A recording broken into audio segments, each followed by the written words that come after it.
Halo, selamat siang. Eh, saya dari pemeriksa BPK, nama saya Bapak Amin. Ini benar dengan Bapak Zaki? Halo, selamat siang Pak.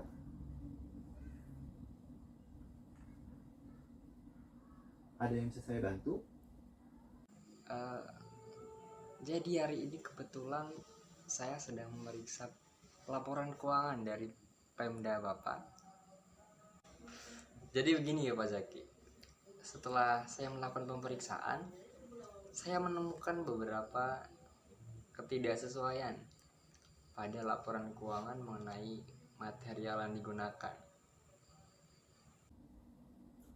Oh iya Pak, padahal selama ini kami telah mengikuti seluruh SOP dengan baik. Segala bukti pengeluaran dan pemasukan kas juga telah kami serahkan sesuai yang diminta oleh tim pemeriksa beberapa waktu yang lalu.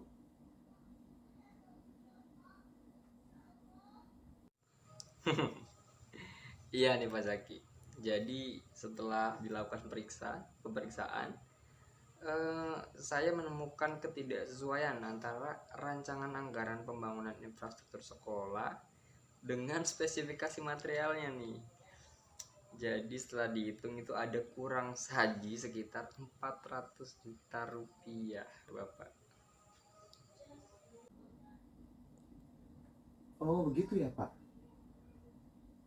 Oh, saya mohon waktu untuk saya konfirmasi ulang kepada atasan dan PPK proyek tersebut ya Pak.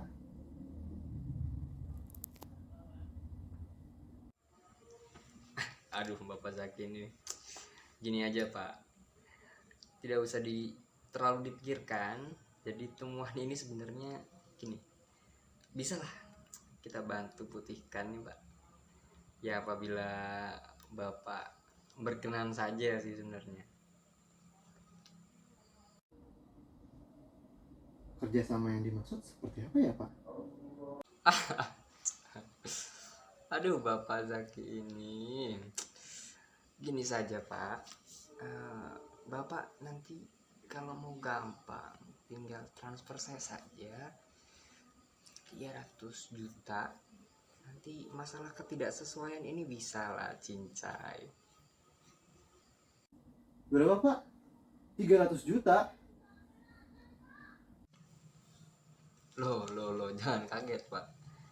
Nilai tersebut itu tidak sebanding nih dengan temuan yang ada. Jadi temuannya 400 juta loh. Lebih rendah dong harusnya. Baik Pak, saya minta waktunya sebentar ya Pak. Baik Pak, terima kasih.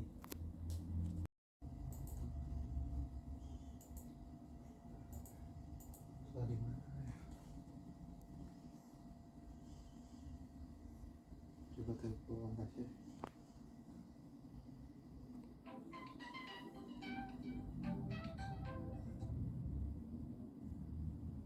Halo Syah, lo lagi sibuk gak? Halo, gimana Jack? Gue bingung banget nih. Jadi tadi gue dihubungin sama pemeriksa dari BPK kan. Nah katanya tuh ada temuan material. Nah tapi tuh katanya temuannya itu bisa dipulihin. Tapi kalau misalkan gue ngasih 300 juta ke si tim auditor BPK itu. Waduh, gila lu. Itu mah namanya lu diperas, Jack. Parah tuh pemeriksa udah melanggar kode etik profesinya itu. Lu kudu lapor sih kata gue. Laporin kemana ya Syah kira-kira? Lu lapor ke IPPID aja. Oh oke deh, ke PPID ya. Iya nanti gue coba lapor ya. Oke, thank you Syah. Halo teman-teman semua, udah pada kenal IPPID belum nih? Kalau belum, yuk kita cus kenalan. Jadi, IPPID merupakan sarana layanan online bagi pemohon informasi publik sebagai salah satu wujud pelaksanaan keterbukaan informasi publik di Badan Pemeriksa Keuangan RI. Adapun latar belakang dibentuknya IPPID ini berdasarkan Peraturan BPK Nomor 3 Tahun 2011 tentang Pengelolaan Informasi Publik. Dan saluran pelayanan informasi publik di BPK itu ada 6. Yang pertama itu IPPID, yang kedua email resmi IPPID BPK, yang ketiga telepon dan faksimile PIK BPK, yang keempat penyampaian bersurat kepada PPID atau PIK BPK, yang kelima itu melalui PO Box, dan yang terakhir, yang keenam itu datang langsung ke PIK. Nah, jenis pelayanan informasi publik di BPK itu ada 3. Yang pertama itu pelayanan permintaan informasi. Yang kedua, pelayanan pengaduan masyarakat. Dan yang ketiga, pelayanan komplain atas informasi BPK.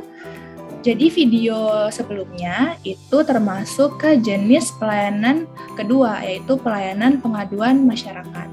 Nah, teman-teman, selanjutnya adalah bagaimana sih tata cara pelaporan dalam menyampaikan pengaduan kepada BPK melalui IPPID.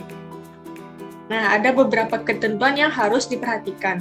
Yang pertama merupakan warga negara Indonesia, kemudian mendaftar dan melengkapi isian data diri dengan baik dan benar, dan melampirkan fotokopi identitas diri berupa KTP. Nah, pengaduan masyarakat ini dapat disampaikan melalui pos, email, atau melalui portal IPPID BPK. Apabila pengadu atau pelapor menyampaikan pengaduannya kepada BPK secara langsung, maka wajib mengisi formulir pengaduan masyarakat yang disediakan secara jelas. Kemudian, menjelaskan kronologi kejadian secara jelas, yaitu apa, siapa, kapan, di mana, dan bagaimana kejadian yang diadukan terjadi. Lalu melampirkan bukti awal pendukung pengaduan yang relevan dan memadai, misalnya fotokopi dokumen, foto, atau barang lain yang dapat memperkuat uraian pengaduan yang disampaikan. Uraian pengaduan dapat menjelaskan 4 hal berikut. Yang pertama itu identitas jelas pengadu, lalu kronologi kejadian, ketentuan atau peraturan perundang-undangan terkait, kemudian bukti awal atas kejadian yang dilaporkan.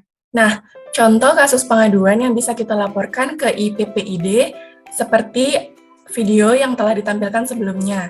Mengambil kasus itu, maka hal pertama yang kita perlu penuhi adalah identitas pengadu atau pelapor.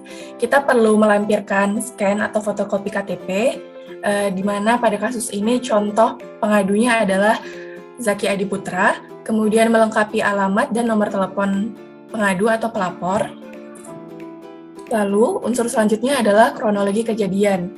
Kita dapat menjelaskan kronologi kejadian dengan bantuan 4W+1H, yaitu who, siapa yang kita laporkan. Pada kasus ini adalah M. Faisal Amin sebagai pemeriksa BPK. Lalu what, apa yang kita laporkan, yaitu pemerasan sejumlah 300 juta rupiah. Kapan kejadiannya, yaitu Rabu 13 April 2022, di mana kejadiannya tersebut terjadi, yaitu melalui panggilan telepon, dan bagaimana terjadinya, yaitu dialog terkait pemutihan temuan BPK. Kemudian, unsur ketiga yang harus kita penuhi dalam pelaporan atau pengaduan adalah ketentuan atau peraturan perundang-undangan terkait. Pada kasus ini, maka ketentuan atau peraturan perundang-undangan terkait yaitu Undang-Undang Nomor 31 Tahun 1999, Junto Undang-Undang Nomor 20 Tahun 2001, Pasal 12E yang menjerat terkait pemerasan. Kemudian unsur keempat yaitu bukti awal atas kejadian. Pada kasus ini berupa dokumentasi percakapan telepon dalam bentuk rekaman MP3. Sebagai salah satu bentuk bela negara ASN BPK RI, kita harus selalu menjaga nama baik instansi. Salah satunya dengan tidak tinggal diam apabila terjadi kecurangan di sekitar kita. Jangan lupa lihat, lapor, dan pantau. Bersama-sama kita mengawal integritas.